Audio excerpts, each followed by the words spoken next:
Chers téléspectateurs, bonsoir et bienvenue sur Saïd TV pour le journal. Tout de suite, les titres à la une. Le compte à rebours a commencé pour le scrutin présidentiel. Le candidat Cheikh Mohamed Ahmed s'est inscrit sous la liste électorale.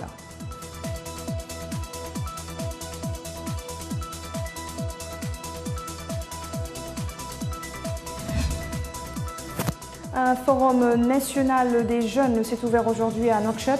L'occasion d'échanger sur les concepts de dividendes démographiques et le développement durable.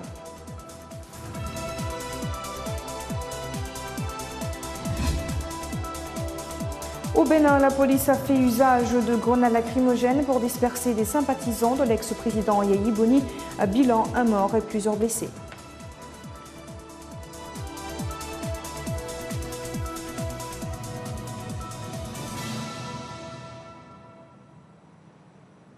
Voilà pour les titres et merci de rejoindre-nous sur Saïd TV. Le candidat le Cheikh Mohamed Ahmed Razouani s'est inscrit aujourd'hui sur la liste électorale. Il a préféré changer de bureau de vote pour les futures élections présidentielles dans lesquelles sont engagés plusieurs candidats. Le recensement administratif à vocation électorale complémentaire Ravel relatif à la liste électorale accréditée pour les élections présidentielles du 22 juin prochain avait été lancé le mercredi dernier. Il sera clôturé le 14 mai courant.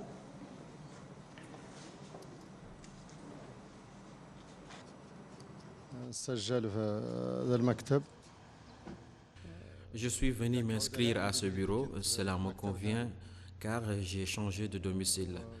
J'habite cette zone dans laquelle est situé le bureau.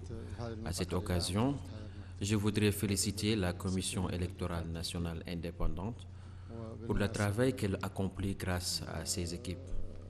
Je l'invite à rapprocher ses services des citoyens dans la mesure du possible. J'appelle aussi les citoyens à jouir de leurs droits, notamment celui de s'inscrire sur la liste électorale, car les délais d'inscription sont limités. Le président de la Commission électorale nationale indépendante a lui aussi changé son bureau de vote en s'inscrivant de nouveau. Ce recensement qui doit s'étaler du 24 avril au 14 mai est destiné à préparer la liste électorale en permettant à tout Mauritanien disposant de ses droits civiques et ayant atteint l'âge de la maturité de s'inscrire et de pouvoir voter le jour du scrutin. Il concerne également tout celui qui voudrait changer de bureau de vote. Pour se faire enregistrer, la personne doit disposer de sa pièce d'identité biométrique ou un passeport en cours de validité pour les Mauritaniens résidant à l'étranger. Je suis venu faire mon devoir de citoyen en m'inscrivant sur la liste électorale. J'ai choisi de voter dans le bureau de l'école Ibn Sina, proche du siège de la CENI.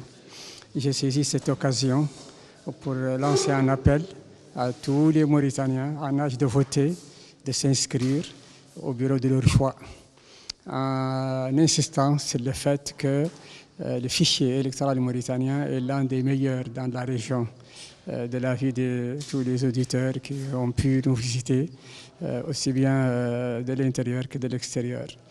Avec la biométrie et les technologies utilisées, nous sommes en mesure de dire qu'il est strictement impossible de se faire enregistrer 2 fois.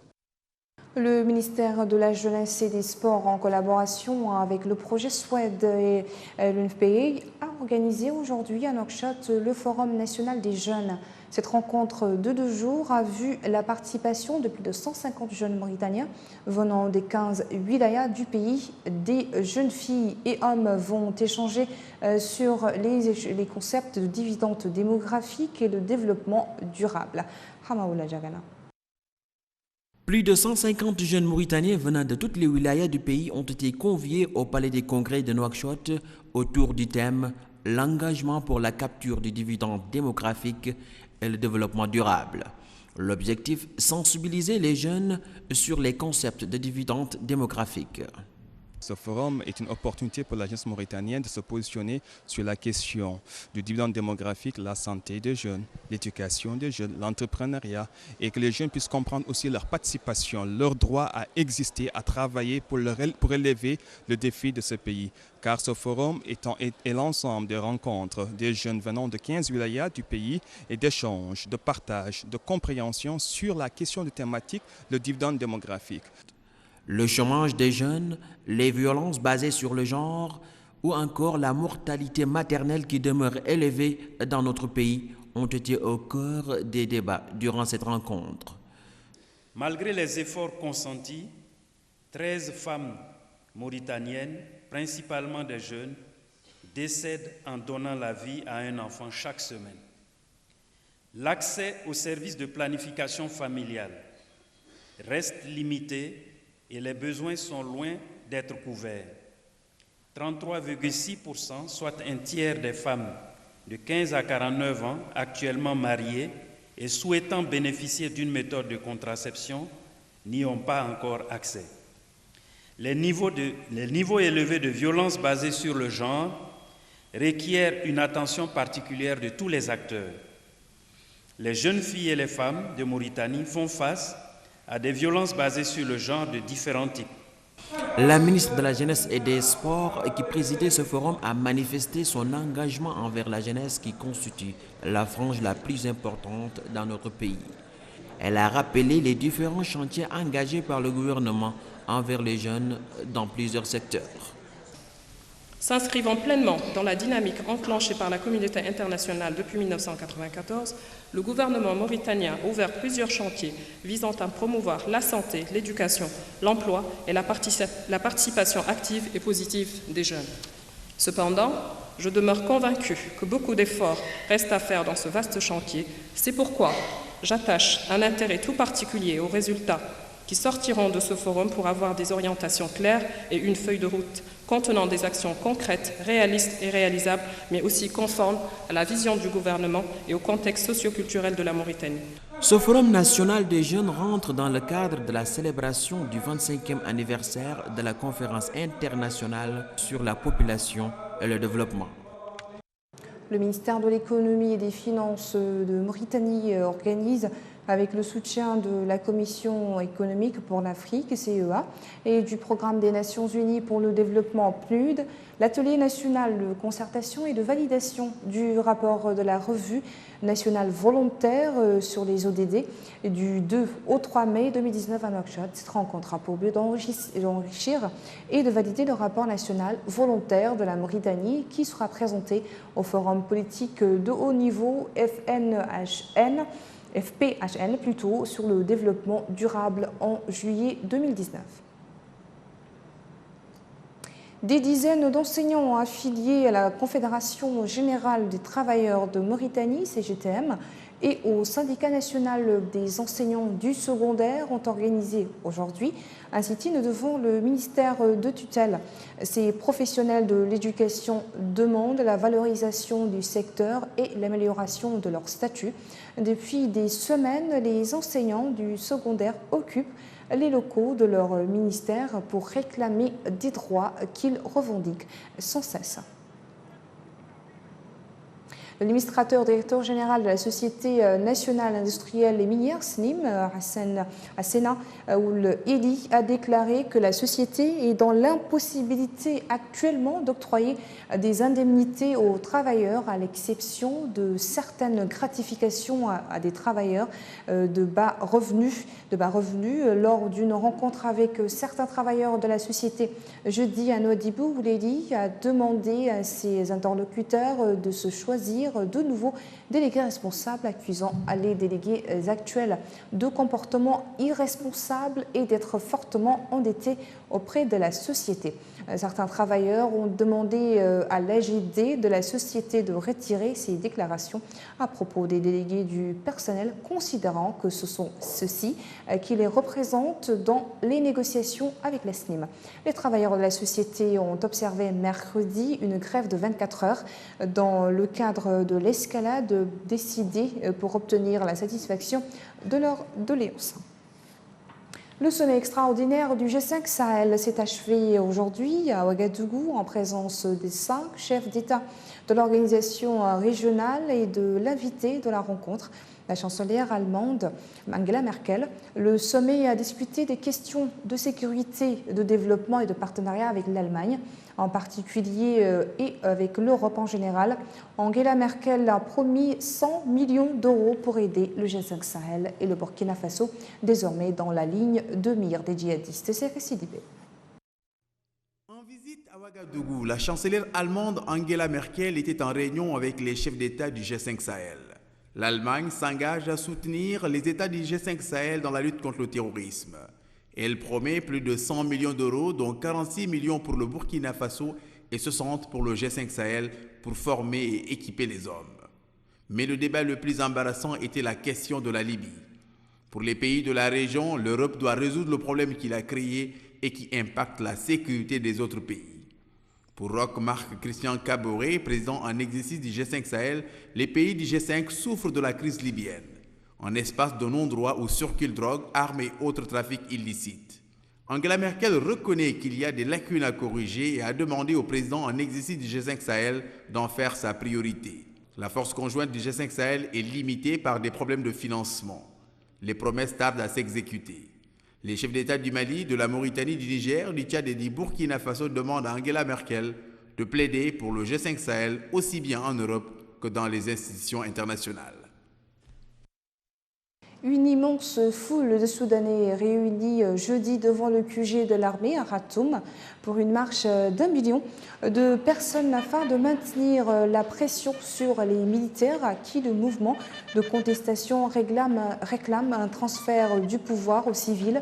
Dans une ambiance festive, des chants révolutionnaires résonnent à travers des enceintes sur le lieu du sit-in où campent depuis le 6 avril des milliers de Soudanais. Les deux camps se sont jusqu'à présent mis d'accord pour établir un conseil conjoint militaro-civil, appelé aussi conseil souverain, pour remplacer le conseil militaire, mais les négociations achoppent sur le nombre de membres et sa composition, chaque parti insistant sur être majoritaire dans cet organe. Certains manifestants soulignent le risque d'impasse dans la crise. En Algérie, les manifestants réclament la mise en place de structures de transition ad hoc pour gérer l'après-Bouteflika. Mais l'armée, elle, préfère un dialogue avec les institutions de l'État sans remettre en cause l'ordre constitutionnel. Le chef d'état-major de l'armée algérienne a appelé hier mercredi au dialogue avec les institutions de l'État après avoir opposé mardi une fin de non-recevoir aux revendications des manifestants qui réclament la mise en place d'institutions de transition ad hoc pour gérer l'après-Abdelaziz Bouteflika. Ce dialogue, a-t-il insisté, est la voie la plus judicieuse pour présenter des propositions constructives, rapprocher les points de vue et atteindre un consensus autour des solutions disponibles. Ahmed Gaïsala avait indiqué la veille dans un discours que la présidentielle prévue le 4 juillet en Algérie, dans les délais prévus par la Constitution pour élire un successeur à Abdelaziz Bouteflika, poussé à la démission le 2 avril, était la solution idéale pour sortir de la crise. Ce n'est pas l'avis des manifestants. Depuis le 22 février, ils exigent le départ de l'ensemble des figures du système au pouvoir en Algérie, notamment le chef d'état-major par intérim, Abdelkader Ben Salah, et le premier ministre Noureddine Bedoui, deux proches d'Abdelaziz Bouteflika. Les contestataires refusent que les structures et personnalités de l'appareil hérité de l'ancien chef de l'État organisent la présidentielle.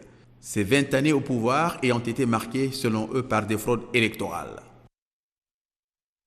Après des heures de face-à-face, les forces de l'ordre béninoises ont délogé par tir d'armes automatiques des centaines d'opposants qui s'étaient rassemblés à Cotonou. Il s'agit des militants qui s'étaient massés autour de la résidence de l'ex-président Bouni Yayi, symbole de l'opposition exclue des législatives, dont les résultats définitifs étaient attendus jeudi. Hamaoula Djagana. Des centaines d'opposants béninois sont redescendus dans les rues de Cotonou aujourd'hui. Ils ont érigé des barricades enflammées pour défier les forces de l'ordre dans un climat de tension après des législatives boycottées par l'opposition qui en avait été évincée. Une personne est morte et 2 autres ont été grièvement blessés, dont une par balle. Les violences ont éclaté mercredi après le déploiement des forces de sécurité autour du domicile de l'ancien président Bouni Yayi dans la capitale économique. M. Yahi avait appelé à boycotter le scrutin de dimanche dont l'opposition avait été exclue. Son domicile a été encerclé quelques heures après l'annonce d'un taux d'abstention record.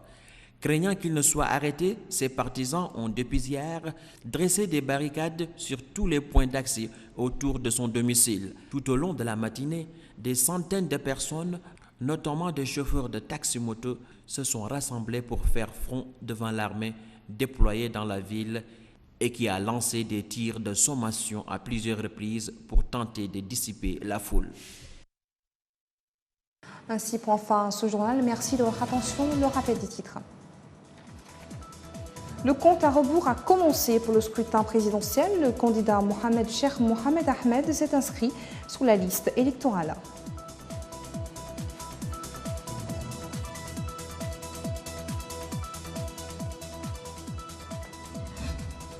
Un forum national des jeunes s'est ouvert aujourd'hui à Nouakchott, l'occasion d'échanger sur les concepts de dividendes démographiques et le développement durable.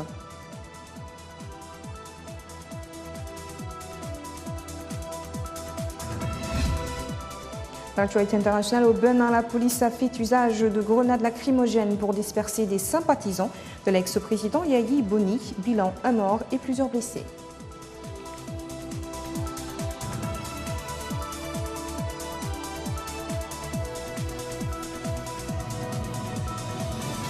Merci de votre fidélité au programme de Sahel TV et bonsoir.